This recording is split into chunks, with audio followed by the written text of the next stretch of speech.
Everyone, welcome back to my channel. आप सभी को राधे राधे। कैसे हैं आप सब? आई होप कि सब बहुत अच्छे होंगे। तो गाइज टाइम हो रहा है 1:30-2 बजे के करीब का, और यहाँ पे मैं बनाने जा रही हूँ अपने सूट जो कि मैंने कटिंग किए थे, तो उनको मुझे सिलना है। और यहाँ पे मैंने मशीन लगा लिया जाल के नीचे, तो यहाँ पे थोड़ा उजाला रहता है तो मशीन को मैं यहीं पे लगा लेती हूँ। यहीं पे तार लगा लिया है क्योंकि मेरी मशीन मोटर वाली है।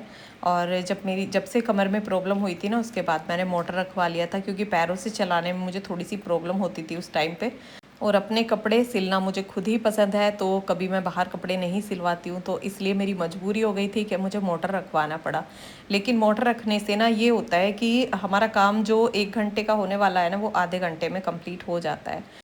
और बारिश हो रही है गाइस बहुत तेज़, तो जाल पे जो फाइबर की सीट होती है ना वाइट वाली, वो रखी हुई है, तो उजाला भी आ रहा है और बारिश भी नीचे नहीं आ रही है। और यहाँ पे सूट का गला मैं कटिंग कर रही हूँ। तो ये जो कढ़ाई वाला जो गला होता है, जो कढ़ाई की डिजाइन बना हुआ होता है, तो उसमें मैं पहले इसको कटिंग कर लेती हूँ। जो अस्तर वाला नहीं होता, जिसमें मुझे अस्तर नहीं लगाना इनर, तो उसको पहले मैं कटिंग कर लेती हूँ। क्योंकि जो इनर वाले सूट होते हैं ना, उसमें तो इनर से ही साथ में सिल देते हैं गले पे, तो उसमें ये बुकरम वगैरह लगाने की ज़रूरत नहीं पड़ती। तो यहाँ पे गले को पहले मैंने थोड़ा थोड़ा जगह छोड़ के, थोड़ा कपड़ा छोड़ के, और यहाँ पे कटिंग कर लिया है। और अब मैं यहाँ पे बुकरम रख के और इसको यहाँ पे निशान लगा के और इसको भी इतना ही कटिंग कर लूँगी। तो इसी तरह से जो हमारे डिज़ाइन वाले गले होते हैं, ये कढ़ाई वाले, तो वो हमें इसी तरह से बनाने होते हैं। और जो सिंपल सूट है जिसके गले पे कोई कढ़ाई वगैरह नहीं हो रही है, कोई डिज़ाइन नहीं बन रहा है, तो वो गला हम अपनी पसंद से बनाते हैं। किसी भी डिज़ाइन को हम डिज़ाइन कर सकते हैं उस पे गले को, और उसको पहले बुकरम पे काटना होता है। तो उसमें कपड़े की ज़रूरत नहीं पड़ती कि हाँ कपड़े पे पहले गले को काटो, जिस तरह से मैंने इसमें काटा है। तो यहाँ पे जैसे मैंने निशान लगा लिया था, अब बुकरम को भी मैं उसी डिज़ाइन पे कट कर लूँगी।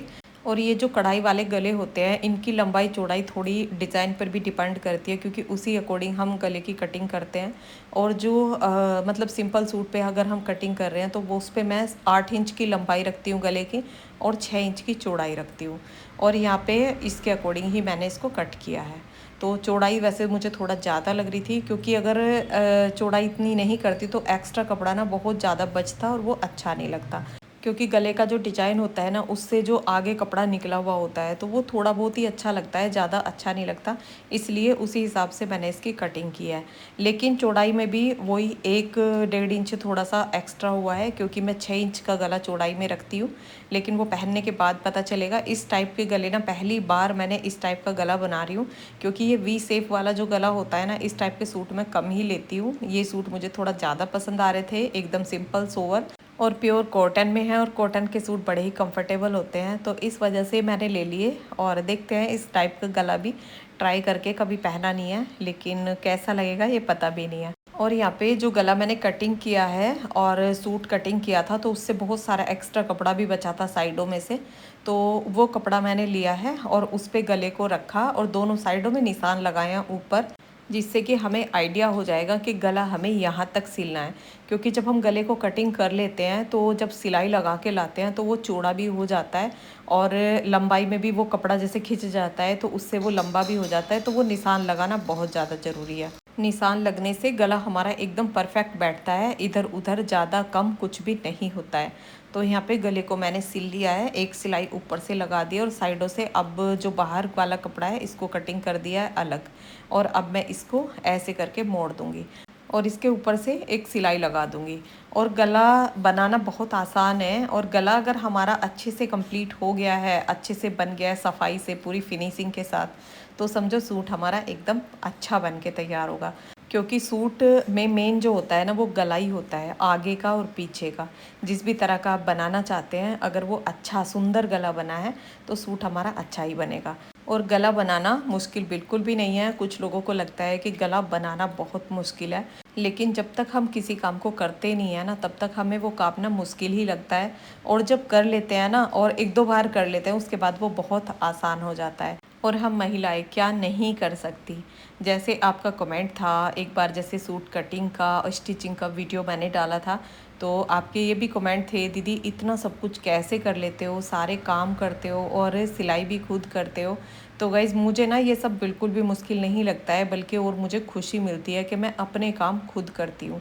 घर के सभी कामों के साथ मैं सारा कुछ खुद कर लेती हूँ। और आज मैंने सोचा है कि मैं 2 सूट बनाऊँगी और 2 सूट ये आज ही मुझे बनाने हैं और शाम के 5 बजे तक बनाने हैं, क्योंकि 5 बजे के बाद मुझे खाना भी बनाना है और खाना भी हमारा वही टाइम पर होगा। ये नहीं है कि मैं सूट सिलाई कर रही हूँ तो खाना हमारा लेट होगा, क्योंकि मैं अपने कामों को उसी तरह से मैनेज करती हूँ कि मुझे सूट बनाने के लिए भी टाइम मिल सके और हमारा खाना पीना भी टाइम पे हो सके। और अब यहाँ पे आगे का गला मैंने तैयार कर दिया है बुकरम लगा के। आपने देखा किस तरह से मैंने गला तैयार किया है। बुकरम के साइड साइड में मैंने सिलाई लगाई और उसके बाद गले को पलट दिया, तो गला हमारा एकदम अच्छा बना है। और यहाँ पे अब पीछे का गला मैं तैयार कर रही हूँ। तो पीछे का गला मैं आपको ज़रूर बताऊँगी, क्योंकि पीछे के गले में बहुत ज़्यादा झोल आ जाता है। आगे का गला तो हम फिर भी अच्छे से कंप्लीट कर लेते हैं, लेकिन पीछे के में ना मैंने अक्सर देखा है कि फिनिशिंग सही से नहीं आ पाती है। तो यहाँ पे मैंने उरेब वाली ये पट्टी काटी है जो कि गले पे लगाई है, और इसको इसमें जॉइंट करके और फिर सीधी तरफ उस पर ऐसे ही पट्टी को खोल के और उस पर सिलाई लगाई थी। अभी यहाँ पे आपको समझ में आ गया होगा। और फिर उस पट्टी को फोल्ड करके और उसके ऊपर किनारे किनारे सिलाई लगाई है, यानी कि जहाँ पे वो सिलाई पहली आ रखी थी वहीं पे वो सिलाई लगाई है। और उसके बाद अब ये फाइनल वाली सिलाई है, तो इसमें 4 सिलाई मैं लगाती हूँ और तब जाके ये फिनिशिंग से हमारा गला अच्छे से कंप्लीट होता है।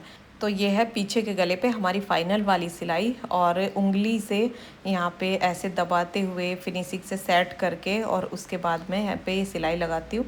और पीछे के गले में जैसे गहराई होती है, गोलाई होती है, और इसमें बुकरम वगैरह हम यूज़ नहीं करते हैं, तो इसकी वजह से वो फिनिशिंग सही से नहीं आती है।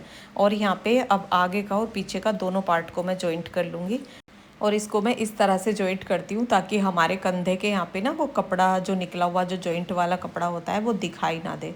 तो यहाँ पे दोनों को मैंने जॉइंट किया है। और आगे का जो बुकरम है, बुकरम वाला जो गला है, उसको पीछे की साइड को पलट देते हैं और तब जाके सिलाई लगाते हैं। तो यहाँ पे अभी मैं आपको दिखा रही हूँ। यहाँ पे पहले इसे पक्का करूँगी और पक्का करके यहाँ पे सिलाई लगा के इसको आपको पलट के भी दिखाऊँगी। तो ये बहुत आसानी से हो जाता है, लेकिन इसको ना कुछ लोग करते नहीं हैं और फिर साइड में ना ये धागे कपड़ा दिखाई देता है, तो वो बहुत बुरा लगता है। तो यहाँ पे ये गला हो गया है हमारा कंप्लीट। और जिनको थोड़ा बहुत सिलाई आती है वो तो समझ जाते हैं, लेकिन जिनको नहीं आती है बिल्कुल भी, वो गले का थोड़ा सा मेथड उनको समझ में नहीं आता है। और यहाँ पे अब मैं इसको फिटिंग लगाऊंगी। बस ये हमारा मेन काम होता है गला बनाना। और गला बनाने के बाद ना ज़्यादा टाइम भी नहीं लगता है सूट बनाने में, फिर तो फटाफट से बस बनता चला जाता है। एक बारीक काम जो होता है ना वो गला बनाने का ही होता है। और यहाँ पे अब सूट के ऊपर मैंने सूट रख लिया है, उसको पहले अच्छे से फैला लिया था उल्टा करके। और यहाँ पे अब मैं फ़िटिंग का निशान लगा रही हूँ। तो जो फिटिंग इसकी है बिल्कुल उसी पे मैं निशान लगाती चली जाऊँगी। और ये जो इसके चाक खुले हुए हैं यहाँ से, ये मैं इस तरह से निशान लगा दूँगी, तो मुझे पता रहेगा कि मुझे सिलाई यहाँ तक लगानी है। और अब मैं लगाऊंगी इस पर सिलाई, और सूट को ना आपको पहन के भी दिखाऊंगी कि कितने अच्छी फिटिंग आती है। तो यहाँ पे बस इस निशान के ऊपर ऊपर में सिलाई लगा दूंगी, और कुछ भी नहीं करना है, कहीं पे भी सिलाई इधर उधर नहीं करनी है। और यहीं से इस सिलाई को बैक करके और इसको पक्का कर देते हैं। और यहाँ से कंधों से अभी जो मैं बता रही थी, यहाँ से थोड़ा थोड़ा इसको कटिंग करूँगी। और देखिए मेरे सूट की फिटिंग, और जो गले की साइडों में प्लेट सी डल जाती है ना सूट में, अक्सर आपने देखा होगा, तो वो मेरे सूट में बिल्कुल भी नहीं आ सकती हैं। क्योंकि सूट को अगर आप इस तरह से बनाएंगे जिस तरह से मैंने कटिंग किया था और आपको सिल के दिखाया, तो वो साइडों में प्लेट नहीं आएंगी और गला आपका इधर उधर नहीं भागेगा। जैसे आपने किसी सूट में देखा होगा गला कंधे से उतरता है, तो वो क्यों उतरता है? गला आप आगे का कितना ही भी बड़ा रखें, लेकिन अगर आप पीछे का गला आपने बड़ा बना रखा है तो उसमें डोरी ज़रूर लगाएं। और अगर पीछे का गला भी छोटा है और फिर भी गला कंधे से उतर रहा है, तो वो इसलिए उतरता है क्योंकि साइडों में जगह ज़्यादा छुटी हुई होती है गले की साइडों में। तो हमारे गले के साइड का जो कपड़ा है ना वो उतना ही होना चाहिए एकदम फिटिंग में, जिससे कि ना ही तो वहाँ पे प्लेटें डलेंगी और ना ही हमारा गला कंधे से उतरेगा। तो इस तरह से अगर आप बनाएंगे तो बिल्कुल भी गला हमारा इधर उधर नहीं भागने वाला है। आपने मेरे सूट में देखा होगा, जितने भी मैं सूट अपने बना के पहनती हूँ, किसी में भी गला इधर उधर नहीं जाता है। और यहाँ पे अब मैं बाजू तैयार कर रही हूँ, और बाजू तैयार करना बहुत आसान है। नीचे से मैंने इसको मोड़ लिया है, जितना भी लंबा मुझे रखना है बाजू को उतना ही मैंने इसको रखा हुआ है। और नीचे से आप चौड़ा भी मोड़ सकते हैं, बारीक भी मोड़ सकते हैं। तो मैंने थोड़ा सा चौड़ा करके मोड़ा है, जिससे मैं वहाँ पे तुरपाई करूँगी। और बस बाजू पे बाजू रख के निशान लगा दिया है, जो भी आपकी बाजू आपको फिट हो वो निशान लगा के, और उस निशान पे मैंने सिलाई लगा दी है। और अब मैं इसको आपको जोड़ के दिखाऊंगी, जो मैं गोल करके जोड़ती हूँ, जैसे सूट को पूरा तैयार करके।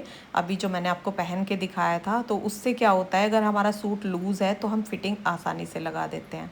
तो यहाँ पे सूट को पहले मैंने सीधा रखा था, और फिर गले की साइड से मैंने उसको उल्टी साइड को कर लिया है, और फिर उसके अंदर बाजू डाल दिया है। और यहाँ पे बाजू का जो जॉइंट है वो, और सूट का जो जॉइंट है नीचे का, जहाँ से फिटिंग लगाते हैं, उन दोनों को मिला के, और यहाँ पे अब मैं सिलाई लगा दूँगी।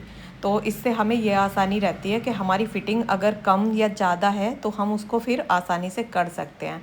तो इसीलिए बाजू जोड़ने से पहले मैं एक बार ट्राई कर लेती हूँ कि सूट की फ़िटिंग हमारी सही है या नहीं, और उसके बाद ही मैं बाजू जोड़ती हूँ। और यहाँ पे ये सूट के जो कंधे वाला जो जॉइंट होता है वो आ गया है। तो यहाँ पे ये जिस साइड को भी फोल्ड हो रखा है उसी साइड को करके मैं इस पे सिलाई लगा दूँगी। और इसको ना दोनों साइड को ऐसे नहीं करना चाहिए कि एक बार किधर को मोड़ दिया, एक बार किधर को मोड़ दिया। इसको जिधर को ये मतलब फोल्ड हो रखा है पहले जब हमने गला तैयार किया है, तो उधर को ही इसको सिलाई हमें लगानी चाहिए। और यहाँ पे बाजू भी मैंने लगा दी है। तो सूट हमारा एकदम बिल्कुल तैयार है। अब बस इसमें मुझे तुरपाई करना है, और सूट हमारा बन के रेडी हो चुका है। तो ये देखिए कितनी फिनिशिंग के साथ हमारा सूट तैयार हो गया है। और यहाँ पे अब करूँगी मैं ये पिंक वाला सूट तैयार। तो ये दोनों सेम ही हैं, और सेम ही इनके गले बने हुए हैं। तो जो मैंने बुकरम कटिंग की थी, तो उसका ये पीस जो ऊपर से निकला था उसी को रख के और उसको मैं कटिंग कर लूँगी। और यहाँ पे ये देखो सूट हमारा पिंक वाला भी तैयार हो गया है। बिल्कुल सेम तरीके से सूट मैंने तैयार किया है, जैसे कि वो तैयार किया था, और ऐसे ही ये तैयार किया है।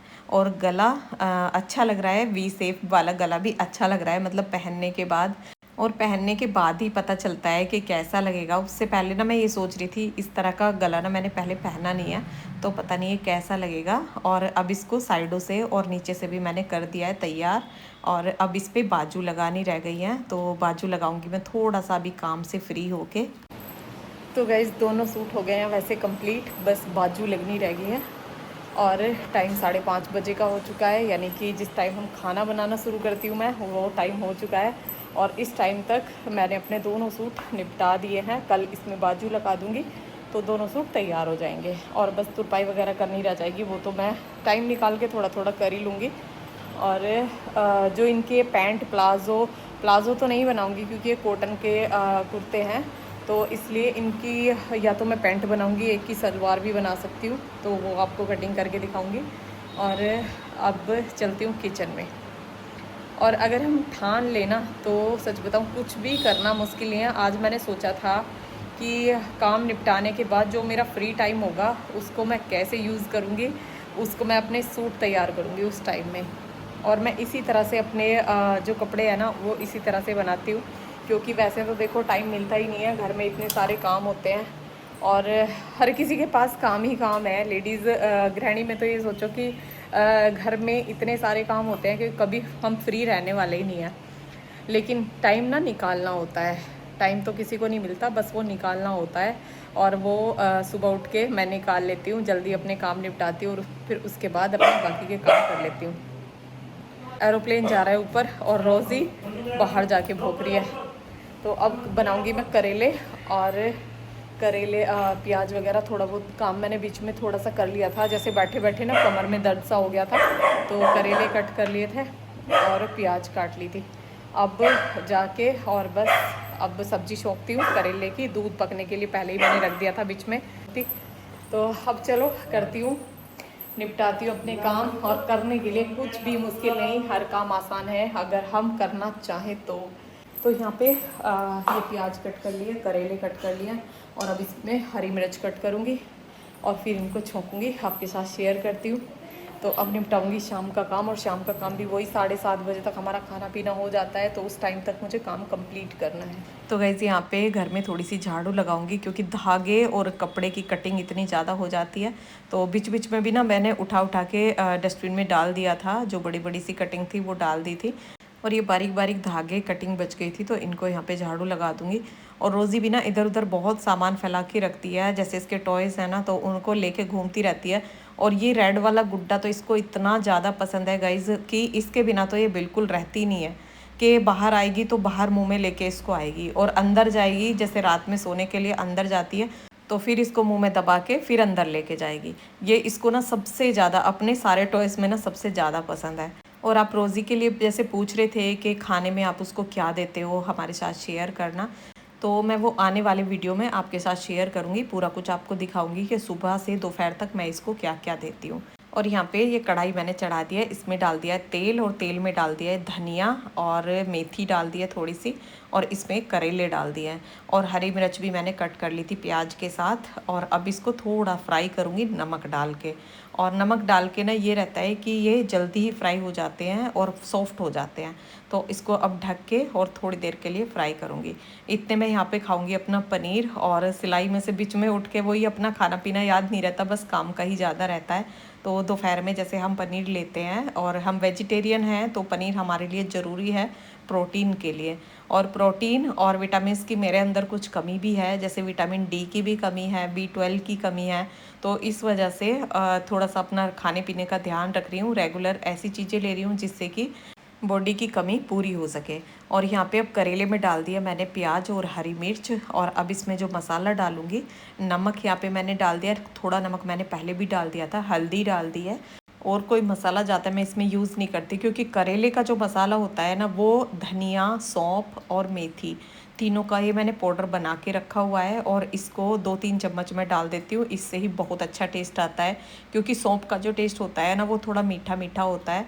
और मेथी मैंने उसमें बहुत कम डाली हुई है, मसाला जब ये तैयार किया था तो मेथी कम डाली थी, क्योंकि मेथी का जो टेस्ट होता है ना, वो कड़वा होता है। और यहाँ पे अभी टाइम हुआ है 7 बजने में है, अभी 15 मिनट पूरे 7 नहीं बजे हैं। तो खाना मैंने तैयार कर दिया है, आटा भी लगा के रख दिया है। और यहाँ पे दूध पक रहा था हमारा खसखस वाला, और जैसे मैंने बताया था खसखस वाला दूध हमारे लिए बहुत अच्छा होता है। तो ये देखिए करेला भी हमारा बन गया है, और इसमें मैंने पानी वगैरह कुछ भी नहीं डाला था, बस बीच बीच में इसको ऐसे ही चलाती रही थी, उसी तेल में मैंने करेला तैयार किया है। तो इसी तरह से मैं करेला बनाती हूँ। बहुत झंझट बहुत लोग करते हैं करेला बनाने में, कहीं उसको सुखाते हैं, बॉईल करते हैं, फिर फ्राई करते हैं, और ऐसे मतलब ताज़ा करेला काट के नहीं बनाते हैं। लेकिन ताज़ा करेला काट के बनाने में ही हमें फ़ायदा है, क्योंकि जो करेले में विटामिन्स पाए जाते हैं, जैसे विटामिन ए है, सी है, और पोटेशियम है, जिंक है, तो वो चीज़ें जो हमें ताज़े करेले से मिलती हैं, वो सुखाने के बाद या बॉईल करने के बाद नहीं मिलती हैं, क्योंकि वो पानी में निकल जाती है और वो धूप में सूखने से कम हो जाती हैं। तो इसलिए मैं हमेशा ना ताज़ा करेला ही बनाती हूँ। और अब करके आई हूँ मैं पूजा, तो मंदिर की मैंने पूजा भी कर लिया है, और यहाँ पे किचन वाली पूजा भी कर लिया है। और यहाँ पे अब बनाऊंगी मैं रोटियाँ, क्योंकि खाने का टाइम हो चुका है।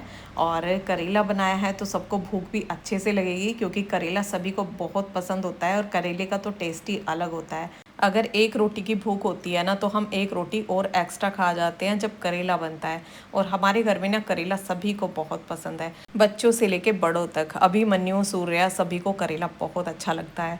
तो गाइस यहाँ पे खाना हो गया हमारा तैयार, और इसी तरह से यही रूटीन हमारा होता है शाम का। और इसी रूटीन के साथ मैं अपने एक्स्ट्रा काम भी कर लेती हूँ। तो ये वीडियो आपको कैसा लगा कमेंट करके बताना। वीडियो यूज़फुल लगा हो तो वीडियो को लाइक करना, चैनल को सब्सक्राइब करना। मिलते हैं फिर एक नए ब्लॉग में, तब तक के लिए राधे राधे।